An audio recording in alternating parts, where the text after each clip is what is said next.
사무엘상 21장은 다윗이 사울을 피해 거주한 곳들을 알려줍니다. 오늘 본문은 사울을 피해서 도망친 다윗이 거주한 곳 두 장소를 알려주는데, 첫 번째 장소는 노비고 두 번째 장소는 가드입니다. 오늘 본문 앞부분은 다윗이 노베에 가서 제사장 아히멜렉에게 이르렀다고 설명합니다. 아히멜렉은 아히두베의 아들로 엘리의 증손이었습니다. 다윗은 아히멜렉에게 먹을 것을 요구하는데 아히멜렉은 일반 떡은 없고 거룩한 떡이 있다고 알립니다. 거룩한 떡이라는 것은 진설병인데 성소에 제물로 차려놓은 떡을 말합니다.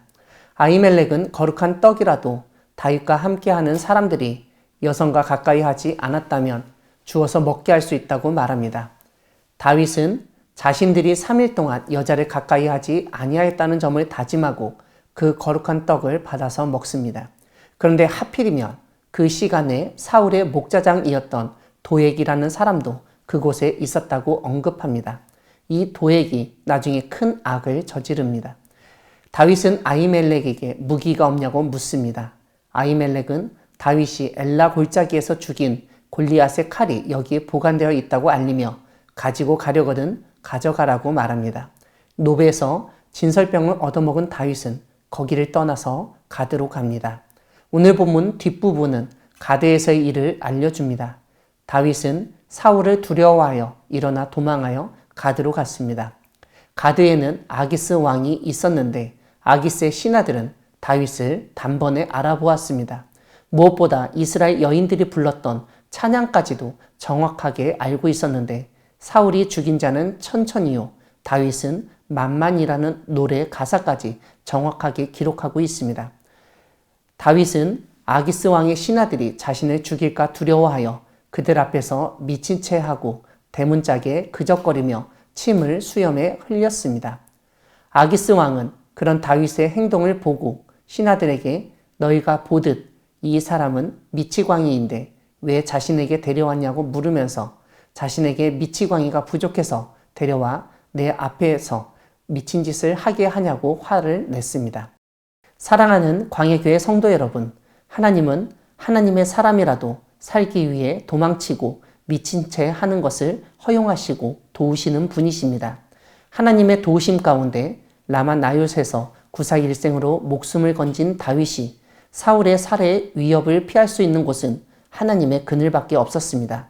그래서 새로운 성소인 노베에 있던 제사장 아히멜렉에게 갔습니다. 노베 제사장 아히멜렉이 떡과 칼을 다윗에게 주었고 도왔습니다. 오늘 본문의 노베 제사장은 구약의 도피성과도 같으며 하나님의 보호처로서의 역할을 했던 것을 보게 됩니다. 우리가 이 시대에 억울한 일을 겪거나 고통을 당하고 아무도 돕는 이가 없는 사람을 도와주고 살리는데 앞장설 수 있기를 바랍니다. 이와 함께 하나님은 오늘 본문 속 다윗의 모습을 통해서 때로는 우리의 품위를 버릴 수도 있어야 한다고 가르치십니다. 다윗은 노브를 떠나서 가드로 갔습니다. 가드는 우리가 알듯 블레셋의 5 성읍 중 하나입니다. 그곳의 왕인 아기스 왕에게 도망을 칠 정도이니 이스라엘 땅 안에서 다윗이 피할 곳이 없었다는 반증이기도 합니다. 문제는 그곳에 있던 블레셋 사람들이 다윗에게 적대적이었다는 점입니다. 왜냐하면 다윗은 골리앗을 죽일 뿐만 아니라 그 이후로도 블레셋과의 전쟁에서 계속 승리하고 수많은 블레셋 사람들을 죽였기 때문입니다. 이런 가운데 다윗이 어떻게 행동합니까? 그래도 내가 이스라엘 하나님의 기름 부음 받은 자인데, 장차 이스라엘의 왕이 될 사람인데 골리앗을 죽였고 블레셋 사람을 200명이나 죽이고 결혼한 사람인데 이렇게 말하면서 블레셋 사람들 앞에서 자랑하거나 교만하지 않았습니다. 군대 장군으로서, 왕의 사위로서, 골리앗을 죽이고 수많은 전과를 올린 전쟁 영웅으로서 그들과 한판 붙으려 하지 않았습니다. 오히려 다윗은 그들 앞에서 미친 채 했습니다. 대문짝에 그적거리고 침을 수염에 흘렸습니다.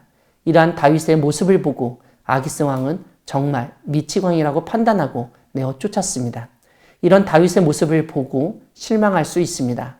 그래도 믿음의 사람인데 목숨을 부지하기 위해서, 위기 상황에서 생존하기 위해서 너무한 것 아니냐고 핀잔을 주거나 비난할 수도 있습니다.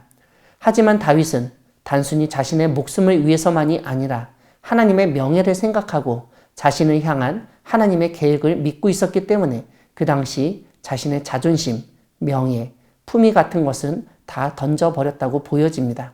무엇보다 하나님은 다윗에게 기름을 부으셨고 그를 장차 이스라엘의 왕이 되게 하실 계획이 있으셨습니다. 그것을 믿고 다윗은 참았던 것입니다. 오늘 본문은 죽음의 위협에 노출되었을 때 장렬한 전사, 순교하는 마음도 중요하지만 때로는 그 가운데서 살아남기 위해 몸부림을 쳐야 한다는 점을 보여줍니다. 왜냐하면 나를 향한 하나님이 세우신 뜻, 계획이 있기 때문입니다. 하나님은 오늘 우리에게도 놀라운 계획을 가지고 계십니다. 그 하나님의 뜻이 이룰 때까지 이 땅에서의 삶을 포기하지 마시고 하나님의 뜻에 순종하며 이 악한 세상에서 지혜롭게 처신하는 우리 모두가 되기를 소망합니다. 아멘.